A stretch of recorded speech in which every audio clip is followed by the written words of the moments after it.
Mayong adlaw katawhan sa Dios sa Archdiocese sa Osamis. Akong timbaya sa mga mag-uuma o mga mananagat. Ako pong timbaya sa mga katawhan nga gasaulog silang mga anibersaryo karon. Labi na gayod, ngadto na ni Father Elias Tabuco, ang kura paroko sa Sapang Dalaga, nga gasaulog sa iyang priestly ordination anniversary. Ingon man usab ngadto ni Father Inting Mandaya, ang atong igsoon nga pari nga niya karon gapuyo dinhi sa Bishop's Residence. Ako pod nga timbaya sa mga mo graduate karon, labi na gayod ang kagahapon da ini Domingo ang ilang priestly ordination anniversary. Kagahapon Domingo nga diin si Father Elias ug si Father Inting Mandaya gasaulog silang priestly ordination anniversary. Ingon mo sab kagahapon mao ang graduation sa St. Joseph High School Sinakaban.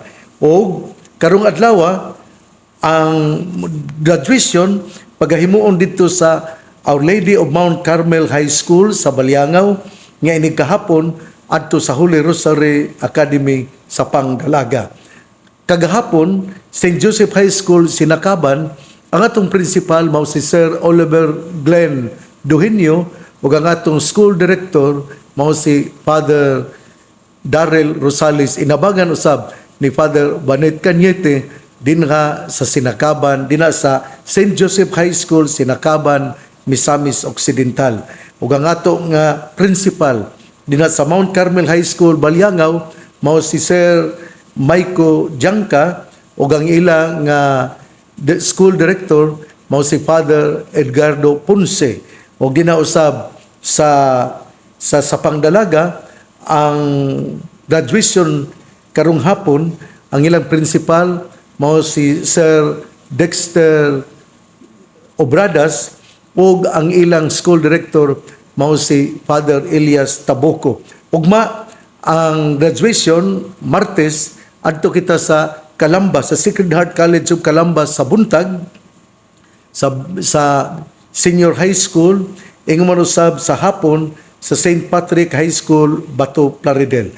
Ato nang isulti ang uban nga mga graduation human tingali sa Miyerkules usab.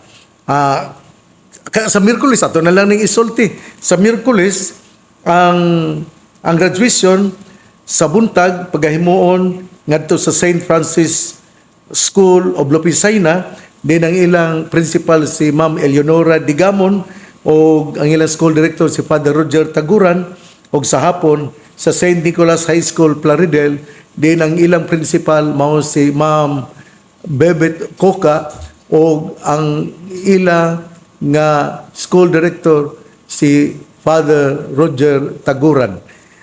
Karong adlaw atong gisaulog ang kapistahan ni Mama Mary, ang inahan sa simbahan. Karon day gasugod ang ordinary time. Niya kita sa ordinary time sa gilatid nga ikapito nga semana sa ordinary time. Ang ako nagikaingon nga ato gisaulog karong Mary, Mother of the Church. Kining maong kapistahan na namugna kini gipakanaog ni Papa Francisco diin iyang gipahinumduman ang simbahan nga atog yung saulugon ang kang Mama Mary nga inahan sa simbahan. Niadto gong Pebrero 11, 2018, si Pope Francis mi proklamar sa usa ka lain nga titulo ni Mama Mary nga mao ang The Memorial of the Blessed Virgin Mary, Mother of the Church. This feast, celebrated each year on the Monday after Pentecost, highlights the connection between Pentecost as the birthday of the Church and Mary through whom the Church is born. Mary's maternal role was revealed when Jesus from the cross said to the beloved disciple, "Behold your mother." Her mission was manifest in the upper room as she prayed with the apostles in the days of preparation for the coming of the Holy Spirit, is thus fittingly honored as the spiritual mother of all who are saved by the death and resurrection of Christ and who are filled with His Spirit. The title Mother of the Church was officially established in a decree of Saint Pope Paul VI at the end of Second Vatican Council, November 21, 1964. Busa, ato karong gisaulog ang kapistahan sa ni Mama Mary nga inahan sa atong simbahan. Ang atong ebanghelyo karon, atong kutloon sumala sa ebanghelyo ni San Juan. Duol sa krus ni Hesus, nagbarug ang iyang inahan o ang igsuon sa iyang inahan, si Maria nga asawa ni Cleopas o si Maria Magdalena. Sa pagkakita ni Hesus sa iyang inahan o sa tinun-an nga iyang gimahal nga nagbarug didto, mingon siya sa iyang inahan, "Babae, ania ang imong anak." Unya mingon siya sa tinun-an, "Ania ang imong inahan." Sukad ni adto gipatipon si Maria pagpuyo sa tinun-an. Human niini si Jesus nga nasayod nga ang tanan natuman na ug aron pagtuman sa kasulatan miingon, "Giuhaw ako." Didto may usa ka panaksan nga puno sa suka ug nagtunlob sila espongha sa suka o gibutang sa usa ka sanga sa isopo o giisa nila kini ngadto sa iyang baba. Human makatilaw si Jesus sa suka, mingon siya, "Natapos na." Unya, miduko siya o namatay. Ang mga Hudiyo mihangyo kang Pilato nga balion nila ang mga bitiis sa mga tao nga gilansang sa krus ug unya kuhaon sila. Gihimo nila kini kay Biyernes man kadto, adlaw sa pagpangandam, ug dili sila buot nga magpabilin ang mga lawas didto sa krus. Sa adlaw ipapahulay, balaan man kaayo. Busa, nangadto ang mga sundalo ug ilang ipamali ang mga bitiis sa duha ka tawo nga gilansang sa krus uban kang Hesus. Apan sa pagduol na nila kang Hesus, nakita nila nga patay na siya. Busa wala nila balia ang iyang mga bitiis. Apan ang kilid ni Hesus gidughang sa usa ka sundalo sa iyang bangkaw ug diha mibuhagay ang dugo og tubig. Ebanghelyo sa tong Ginoo. Daygon ikaw o Kristo. Mga igsuon, atong hinumduman sa ako nang gikaingon nga niadtong Pebrero 11, 2018, si Papa Francisco mihatag o usa ka piyesta nga ipasaulo gayud sa simbahan nga mao ang Mary Mother of the Church, Maria inahan sa simbahan. O kini sa ulugon sa Lunes human sa Pentecost Sunday. O karon mao ang Lunes human sa Pentecost Sunday, Mayo 20, ug tungod niini ang ato nga ebanghelyo gasaysay bahin ni Mama Mary kung kinsa siya. Pero ato yung hinumduman, ngano man nagyatagan mangyod o dako nga pagtagad nga si Mama Mary dili lang kay inahan sa Dios kundi inahan sa simbahan. Nganuman ato kining mahinumduman i-connect ni nato sa una karong pagbasa. Ang una gyurong pagbasa atong gikutlo dinha sa Genesis 3 verses 9 to 15. Ug mao kini ang unang pagbasa. Ug dinhi gihisgutan nga ang atong unang mga ginikanan si Adan ug si Eva sila nakasala. Labi na gyud si Eva ang unang inahan sa ato nga kalibutan. Ug sanglit si Eva mao man ang unang inahan nga nakasala, karon gipakita nga si Mama Mary maoy bag-o nga inahan sa tibuok kalibutan. Tungod kay siya mauman ang mipigsat sa ulo sa bitin nga nangahas pagtintal kanila. Mao nga ang ato karon nga simbahan gasaulog sa piyesta ni Mama Mary isip inahan sa simbahan aron pagpasidungog nga si Mama Mary puno sa grasya ug sanglit puno siya sa grasya, na tao usab nga si Mama Mary nahimong inahan sa tibuok kalibutan, sa tibuok nga simbahan. Nahimugso kini sa diha nga si Mama Mary gatindog dinha sa ilawom sa krus. Si Mama Mary isip usa ka inahan sa Dios, iya gyud nga gihatagan og bili ug wa siya mahadlok nga motindog ug mubarog sa tiilan sa krus. Sanglit siya mao man ang inahan, wala niya panumbalinga kung unsaon niya ang mahitabo kaniya kung siya magpabilin didto ilawom sa krus. Iya gyud nga gipangga og gimakal ang atong Ginoo. Ug sa diha nga nakita ni Jesus ang iyang inahan ug ang iyang nakita usab ang iyang tinun-an nga pinangga, si Jesus mingon ngadto sa tinun-an, ania ang imong inahan ug babay, ania ang imong anak. Ipasabot nga gihatag ni Jesus ang iyang inahan ngadto sa katinun-an, ang tinun-an nga mao'y simbolo nato nga katawhan.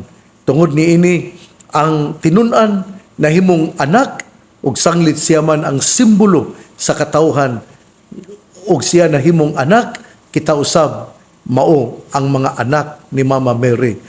Kay ang simbahan mao man ang katawhan sa Dios. Ato yung hinumduman ha.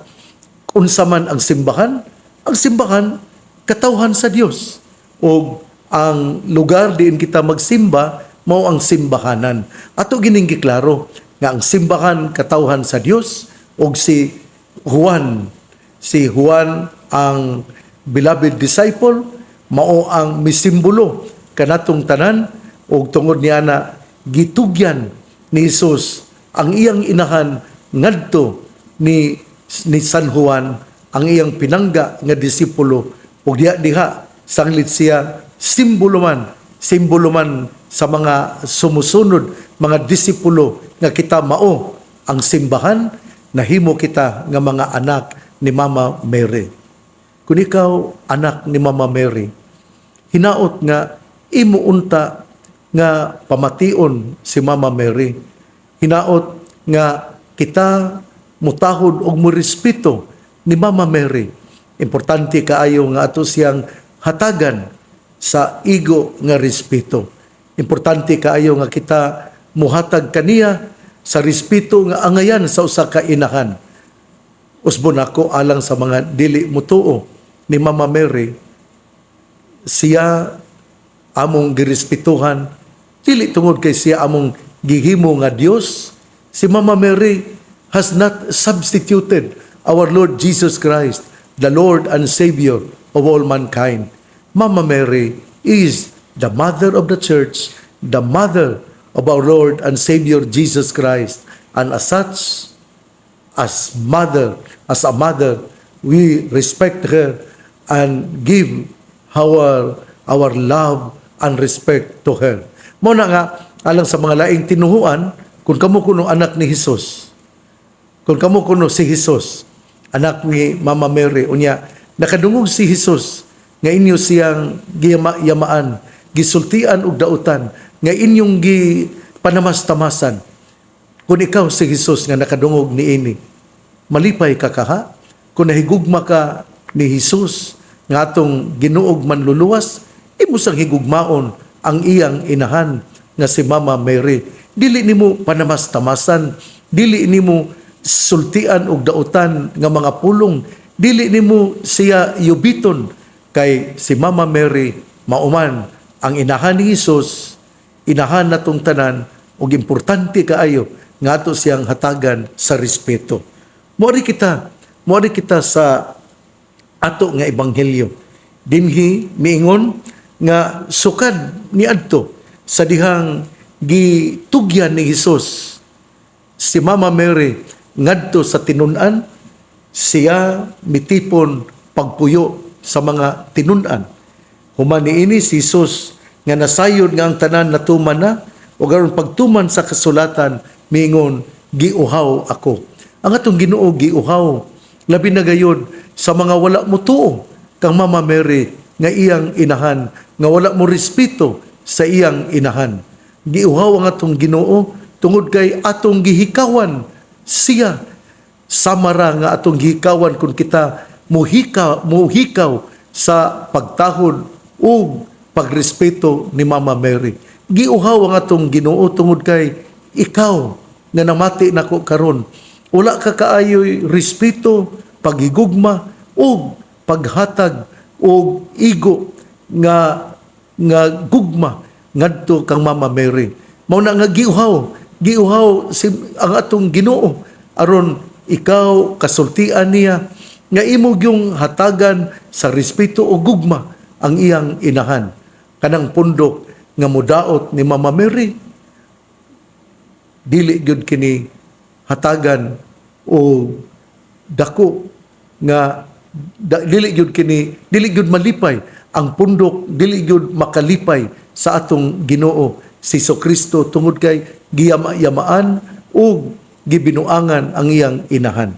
Padayon kita sa ebanghelyo o sa diha gamingon ang atong Ginoo, giuhaw ako, gitagaan hinuon siya suka o gitunlog kini sa espongha o gibutang kini sa isopo o giisa nila kini ngadto sa iyang baba. Kini bang murabag very very prophetic meaning to say murabag kini bitong dunay dako kaayo nga kahulugan sa panagna, daw gipanagna na nga daw suka nga aslom ang mga tao nga midaot kang Mama Mary. Daw suka nga gibutang sa baba ni Hesus tungod kay sila mismo mao may midaot o wala mohatag og respeto gugma ngadto sa iyang inahan. Pupadayon kita sa ato nga ebanghelyo tungod ni ana, tungod kay natapos man ang iyang pagkatawhanon, ang atong Ginoo ingon natapos na ug siya niduko og namatay. Nindot kayo kini nga eksena tungod kay ang atong Ginoo nangandoy gyud nga higugmaon og respetuhan ang iyang inahan. Apan say gihimo ang mga dautan nga pagyamiid og pagbiay-biay og ang pagyama-yama daw maaslom nga usuka nga gihatag ngadto sa baba sa tong Ginoo.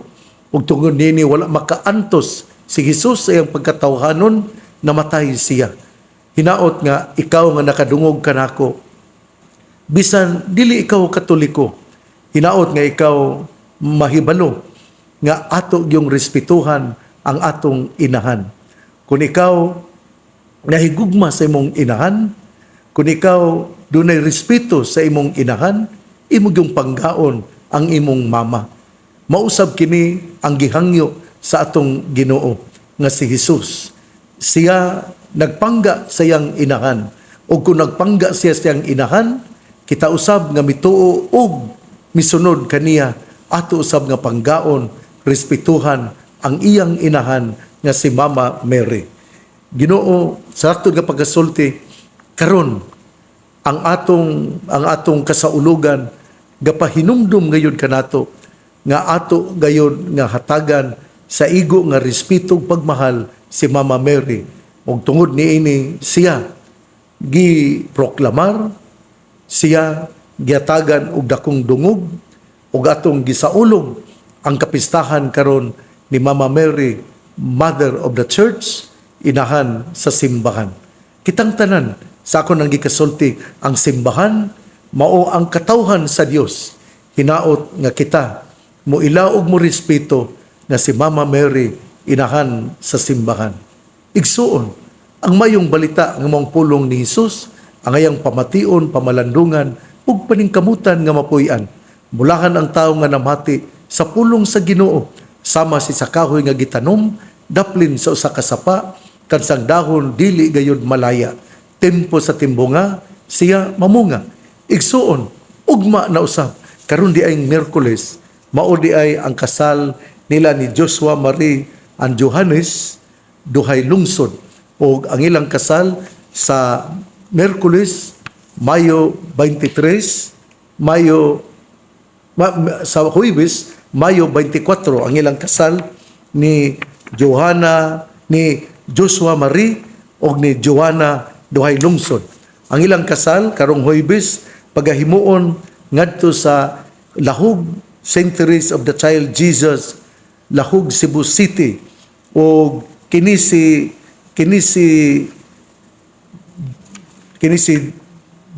Joshua Marie, anak kini nila ni Lito duhay lungsod o ni Ursula duhay lungsod, o kini si Johannes, anak ni Elmer Joyo o ni Iris Joyo.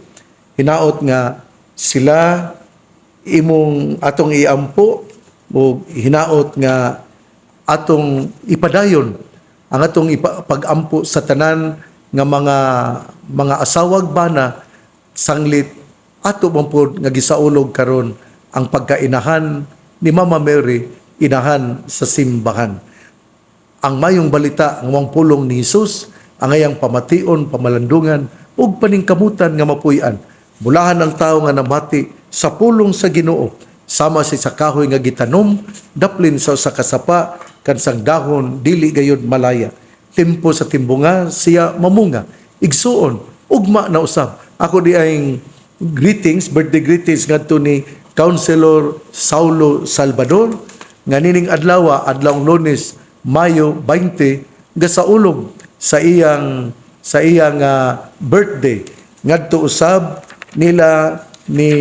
ngadto usab ugma ang ako usab nga greetings ngadto ni Father Rogelio Taguran, ni Father Jesse Langgam nga magasaulog sa ilang sacerdotal ordination anniversary, si Father Taguran o Father Langgam. Si Father Rogelio Taguran usa ka kura paroko diha sa Lupisaina sa Saint Francis Xavier dinha sa Lupisaina. Si Father Jesse Langgam mao ang kura paroko sa Concepcion, Misamis Occidental, Concepcion, Misamis Occidental. O ugma usab birthday ni Father Danilo Rodinas, ang kura paroko dinha sa Holy Rosary sa Holy Rosary sa Macalibre Alto, Lopisaina, Misamis Occidental. Usbon ako nga birthday greetings ngadto ni Father Danilo Rodinas, ingon man usab ngadto kang Violi Plata nga magsaulog usab siyang birthday ugma Mayo 21. Ang pangaliya sa mahal nga Birhen Maria nga gisangpit sa mga misamisnon nga birhen sa kuta, ang Ginoo magapanalangin kanatong tanan. Sa ngalan samahan sa Anak ug sa Espiritu Santo. Amen. Dili day nako sipiaton ang pagpahinumdom na karong Hulyo 13 ang DYWS artists nga panguluhan sa direktor nga si Algin Abakita mopasundayag sa usa ka linawas nga drama nga pagahimuon dinhi sa Bantawan sa Wellness Park, Ozamis City, Hulyo 13 alas 8 sa gabi nga ang uluhan sa maong drama Kung Wala Ka Na. Akong dapiton ang anaa sa kabukiran, ang anaa sa mahayag, ang anaa sa Ramon Magsaysay, dinha sa Mulabi, dinha sa Bacolod, dinha sa Mukas, dinha sa Maranding, dinha sa Aurora, dinha sa mga lugar din kining atong Sibya na hiabot, dinha sa Donbic, dinha sa Lopisaina, dinha sa Bonifacio, dinha sa parokya ni Father Loloy Balboyna, dinha sa Katipunan, sa Tunggo, dinha sa Aluran, sa diin kining mahiabot ang atong Sibya, labi na gyud dinha sa Pagadian, dinha usab sa Lantian, Labangan, Zamboanga del Sur, ninyong tanan nga nakadungog nako, dunay drama, linawas nga pasundayag sa taga DYWS artists nga panguluhan ni Director Algin Abakita, usa ka linawas nga pasundayag sa drama nga gauluhan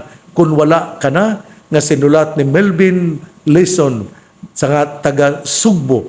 Busa kining DYWS talent artists taga Sugbo kini, og moanhi sila aron pagpasundayag dina sa ato nga bantawan dina sa stage sa Wellness Park karong Hulyo 13 alas 8 sa gabi 2024. Busa akong hangyoon usab kung kinsa kadtong mo sponsor, salamat kaayo. Kay hangtod karon nagkinalan pa kita og mga sponsors alang nining maong drama. Ako pong pasalamat ni Mayor Indy Uaminal, sa ato nga mga konsehalis, sa ato nga Vice Mayor nga mo tabang usab gayod kaayo aron ang katawhan sanglit ang Hulyo 16 mao man usab ang anibersaryo sa chartered city chartered city sa Usamis, og usa kini sa mga muhatag og kalipay kalingawan sa chartered city sa Usamis. Mao nga ako nga pasalamat sa atong Mayor Indy Uaminal, sa atong Vice Mayor Bebe Neri, sa mga konsehalis, labi na gayod ni Konsehal Cypress, Konsehal Lorly Fuentes Cypress, ni Konsehal Saulo Salvador, ni Konsehal Dinky Suizo, ug sa tanan nga mga konsehalis, ako pong pasalamat ni board member Nemesio Lahay-Lahay. Ato gining klarohon kay uban di man ka-pronounce og Lahay-Lahay.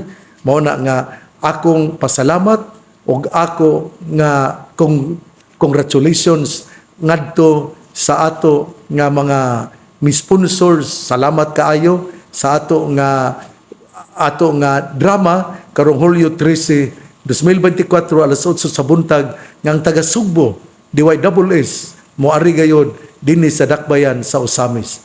God bless. Mabuhay tayong lahat. Dili na to kalimtan nga mag-ampo kita, kay ang pag-ampo maumay muhatag natog kusog aron kita mopadayon sa atong paglawig nining kalibutan nga puno sa mga tentasyon, apan importante nga mubarog umutindog kita kay aduna kitay grasya nga gikan sa Ginoo nga maoy tabing aron dili kita mahalintuwad sa pagpakasala. God bless. Mabuhay tayong lahat.